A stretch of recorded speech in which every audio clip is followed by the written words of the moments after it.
Hello, everyone, and welcome to this episode of Under the Perk. I'm here with my friend Sam Barrett, and we're going to be discussing his summer with the Hoots so far this year. Sam is an umpire. He's umpiring with the Sun Belt League right now, and he does a little travel ball too, so we'll talk about that a little bit.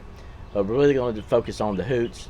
And Sam, you want to recap our last interview and let everybody know how you got into umpiring and what made you want to become an umpire? Yeah, sure.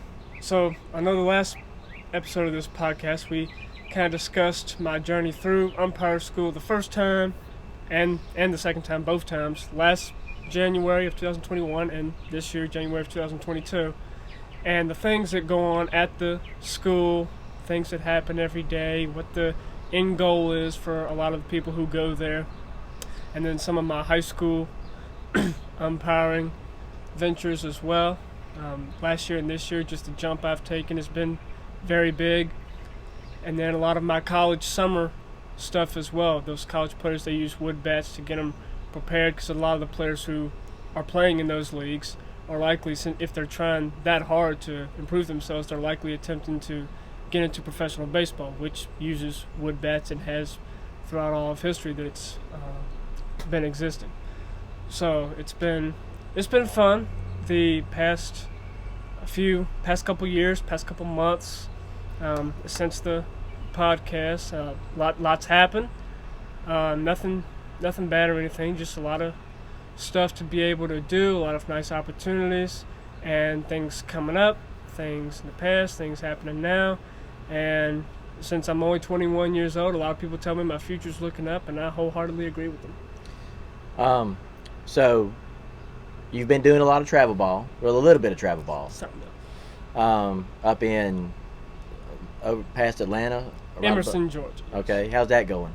It's fun. I went up there a couple of weekends ago, and I had 4 games on Thursday, 3 games on Friday. Well, technically 4 games, but 3 games up in Emerson at the Lake Point complex, that famed artificial turf complex that has 8 fields or so, that a lot of the top travel players and teams will come and play at. And umpires are the same way. They got to have umpires to call the games. So being with United Umpires, most of their games are there. They have a couple of other fields around, but most of them are at the Lake Point complex. And we have a nice little trailer there with some lockers that all the assigners have cameras, and they can see all the games at one time. So I'd come back in after a game or something. They'd ask me about a play. It's like, oh, I didn't even know you were watching. But they have that capability there. So it's interesting to call some games at Lake Point, not having to have a brush, not having to forward lineup cards. The press box does that. It's fairly painless. And what travel ball league is that? Or is it just different travel ball leagues altogether? I assume different. I'm not exactly sure what league. I just go on whatever field they tell me to, and I just call the game. And you've been doing the Hoots this summer. You've been umpiring for the Sun Belt League down at the historic Golden Park. And how's that going so far? That's been great. That's something I've wanted to do for a while, was have some games at Golden Park. I go over there relatively often anyway, just to go walk around, because I can. So I know I've played there once with alternative baseball, and then I started getting into umpiring. I figured it'd be cool to have some games there. Well, of course, in September of 2020, they announced, hey, we're bringing a team in. And last summer would have been nice, but I didn't know any better about what all kind of umpire groups and organizations there were. So I just signed on to go to the Expedition League. Again, fun experience. I talked about it a little bit last podcast. I learned a lot of things doing that. But a lot of times it was rough, and there are times I think I wish I was at home having Sunbelt games at Golden Park. It'd be easier, 10-minute drive. And I know this summer, what I wanted last summer, I got it, and so now I'm taking advantage of every time I go out there. I'm always grateful to be out there. So the Hoots right now, they took an L last night, 12-0. Okay. Their record is 12 wins, 16 losses. They're 7 games back in the behind first, out of first place. The Gainesville Braves are currently the leading team in the Sun Belt Conference or division, and so their next game is tomorrow night at Golden Park. Hoots' next game is tomorrow night at Golden Park. Are you going to umpire that game? Yes, I'll be on one of the bases. I'm not sure yet. I've already been told one of the guys is who's working the plate. I'm hoping to have first base since I had first base for the exhibition game. I had the plate for their opening night. And then my last game I was there, which was June 10th. I had third base, so I'm hoping to go back around to first base this time. But yes, I will be there. How is the positions decided for umpires? In this particular case, we go on to our online database, arbitersports.com, and we click on a game, and there's 3 of us listed. The first guy, it says plate, and so that's the plate, and the other 2 just kind of decide what bases they want. Okay. So somebody else picks who's behind home plate. Pretty much, although I will say for tomorrow night's game, the guy who it says is behind the plate and the guy in our group message who says he's going to do the plate, they are 2 different guys. Now, it's all 3 of us in the same crew, but it says they're different guys. Not that it really matters, as long as there's somebody back there, I don't really care. Now, is it the same crew every time, or will you be with the same crew every time, or is there different? In this particular league, no. The same guys that I've been with the past couple of weekends, it won't be the same 2 guys. And then there was a case, the guys I was with the Chattahoochee opening night, and the guys I was with on June 10th, one of the guys was the same, but the other guy was not. And tomorrow night, it will be 2 different guys I've yet to work with. Okay. And what made you want to get into umpiring? What made you want to start being an umpire? Well, if you want specifics, I was doing some research trying to obtain an official Major League Baseball umpire cap. So that's what I wanted. I got in touch with a cap collector in San Jose. I even got in touch with umpire Joe West, who's retired now, but he holds the record for the most games ever called in Major League Baseball history as an umpire. So I got it. I got a couple, actually. One from Joe West and one from the cap collector in California. And I decided, well, if I become an umpire, I can get as many of these as I want for free. I can get paid to win them. So I said, okay, that's what I'll do. So a hat made you wanting a hat got you into this, and now you've come to really enjoy doing it. Pretty much. Yeah. Well, good. Has anything interesting happened so far this year? Any ejections? Anything interesting at all happened during the season so far? This has actually been at least compared to last season, it's been a fairly painless season for me. I've had 1 ejection. It was down in Auburndale, Florida, my first 3-umpire game ever. It was fairly simple. And it was an assistant coach who disagreed with the call, so he tried to come out. It's like, no, it's got to be the manager. And worse yet, he didn't come out to me. It was my call. He came to the plate umpire. I said, no, you've got to come talk to me. You got to come talk to me. He brushed me off with his hand like that. I told him at least 3 more times, you've got to come to me. Completely ignored. And so I gave him ample opportunity to stay in the game. He didn't take it. That was fairly simple. As far as interesting plays go, I had an obstruction at Horseshoe Bend High School that I enforced differently than what is the high school rule, because I was not aware of the high school rule. I'm aware of the pro rules and some of the more of the college rules. Okay. So that is something that I did not apply correctly. I was supposed to give the guy the next base, although at the professional level it's not an automatic next base, but at the high school level it is. So other than those 2 things, it's been fairly painless. Okay. So umpiring with the Hoots, you have guys like Clay Weatherly out there. You have Tyler Haynes out there. A lot of kids, several kids that you went to school with or in your age group. How has that been? Do y'all talk on the field? Is there any just going back and forth with each other? As far as me being an umpire, I don't go out of my way. Right. But there have been times I've shook Clay Weatherly's hand, shook Tyler Haynes' hand. And I know there was my last game when I was at third base, Clay Weatherly started. Yeah. And so he was on the mound. I got to see him do that.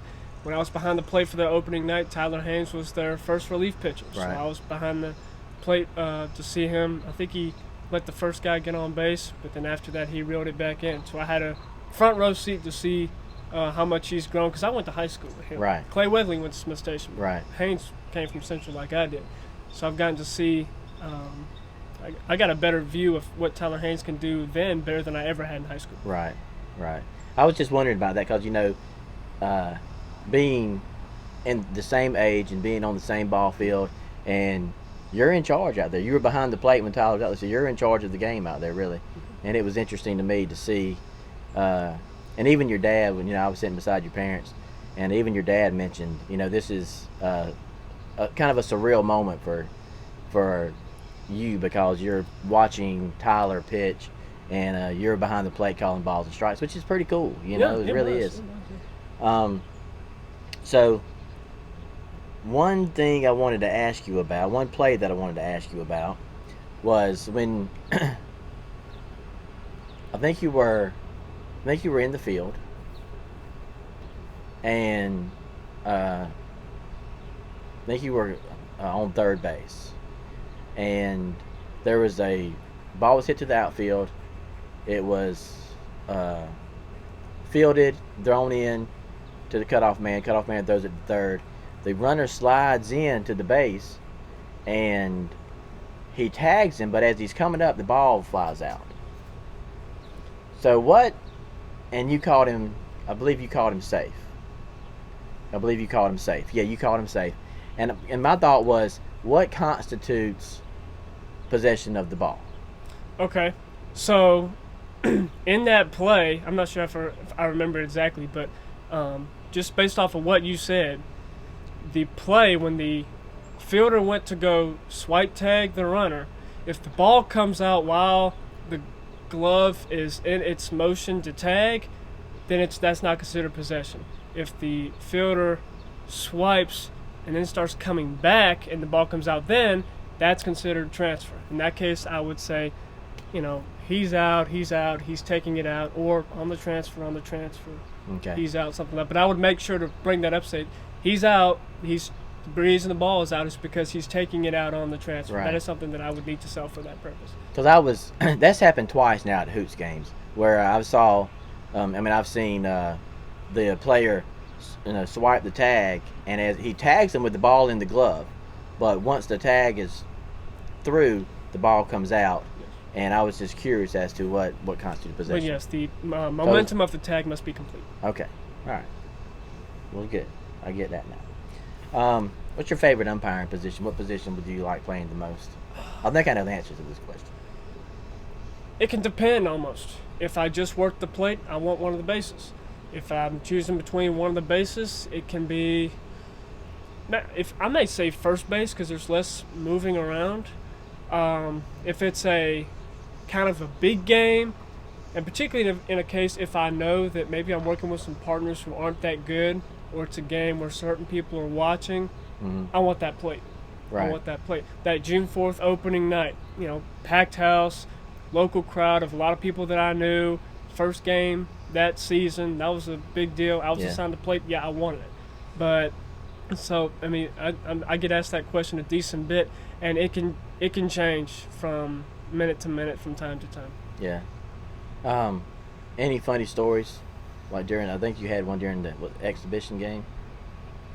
With the umpire asking y'all if y'all wanted a beer or something like that. Oh yeah. So we were in the dressing room, and the general manager of the Hoots came in, check on us, see how we were, and he brought in the cooler that had a bunch of bottles of water in it. And our crew chief, who was working the plate that day, kind of joked around, saying, "Hey, it'd be nice if there was some beers in there after the game." And we didn't know if he put any in there or not. Yeah. But after the game, I made sure to check, and sure enough, there's a 6-pack in there. I don't remember what the beer was, but there was a 6-pack in there. Well, that's cool. They took care of you.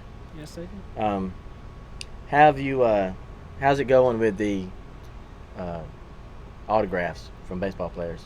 Oh yeah, I just sent out 15 or 16 different letters today, and so I haven't really gotten a whole lot of those because I've been so focused with my umpire stuff. I haven't sent out a whole lot. Was the baseball you got the other day in the mail, was it signed or was it just returned? It was signed. It was signed. Mm-hmm. I was wondering when I checked. They went out of town, so I went over there and was checking their mail for them while they were gone, and I opened the mailbox and there was tell it was a baseball in an envelope.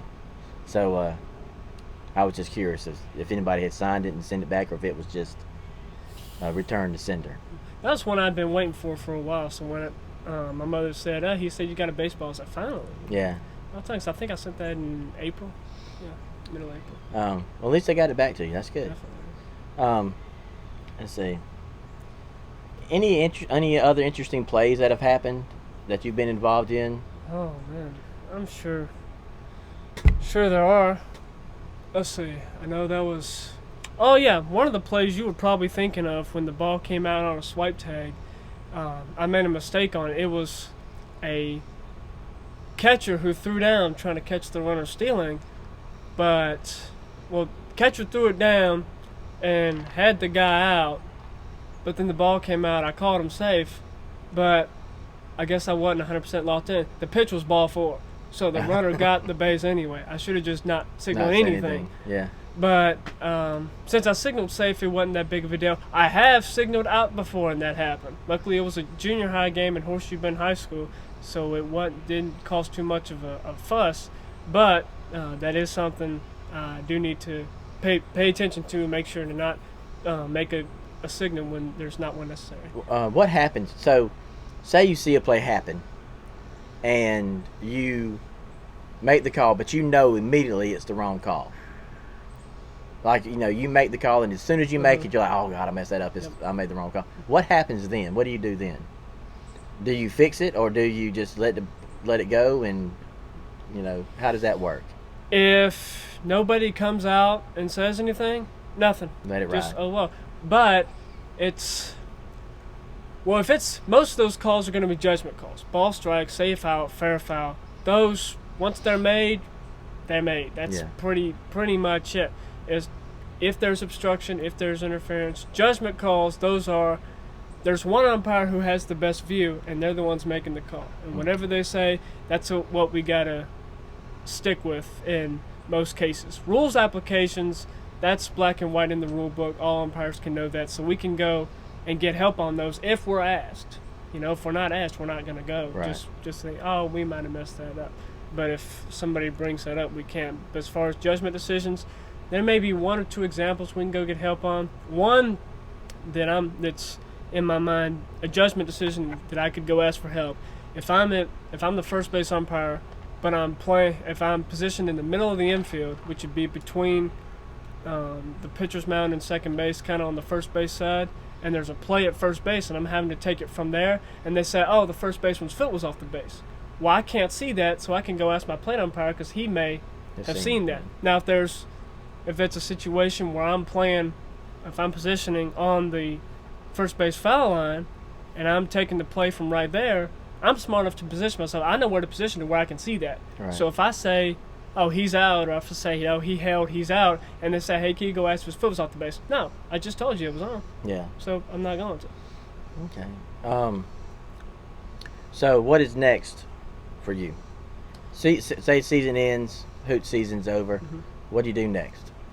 Well, I'll likely have some more travel stuff to fill in here and there. Some at Lake Point, some at different places. I'll have to see where all I'm wanted, where all I'm needed. Probably get in touch with some different guys, umpires I know, see what kind of stuff they're doing for the fall, if they're doing anything for the fall.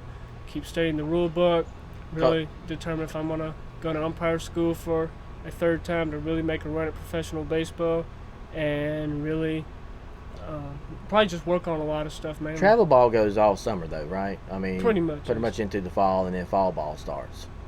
So there's something to do year round. If you just got to search it out and find it. Just about February to November, there's pretty much anything. Yeah. Okay. So tomorrow night you'll be at the Hoots game, calling the game. Saturday night, Friday and Saturday, you got those games too? I have Friday. You have Friday, off Saturday. Do you know how many games are left in the season? I'm not really sure. That I don't know. I don't really pay attention to the standings and stuff. I guess just because it's so short of a season and I have other stuff during the week. Yeah. I believe believe we're about a little over halfway through the season now. So we're almost done with it. They play Friday night. They play Saturday night. Hoots play the Chakalaka Monsters this Friday and Saturday. They play the Atlanta Blues tomorrow night at historic Golden Park. So you can come out and watch those games. Sam will be there umpiring. Sam, I appreciate you coming on and doing this again. Certainly.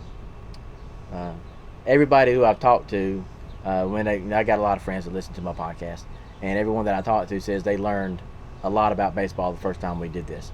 So I believe it's really informative to a lot of people, and I really appreciate you coming on and doing it. Certainly. So with that being said, we're going to leave it right there, and I hope to see everybody at the Hoots games this weekend. And remember, friends are hard to find. They're even harder to keep. And we'll see you next time under the Perg.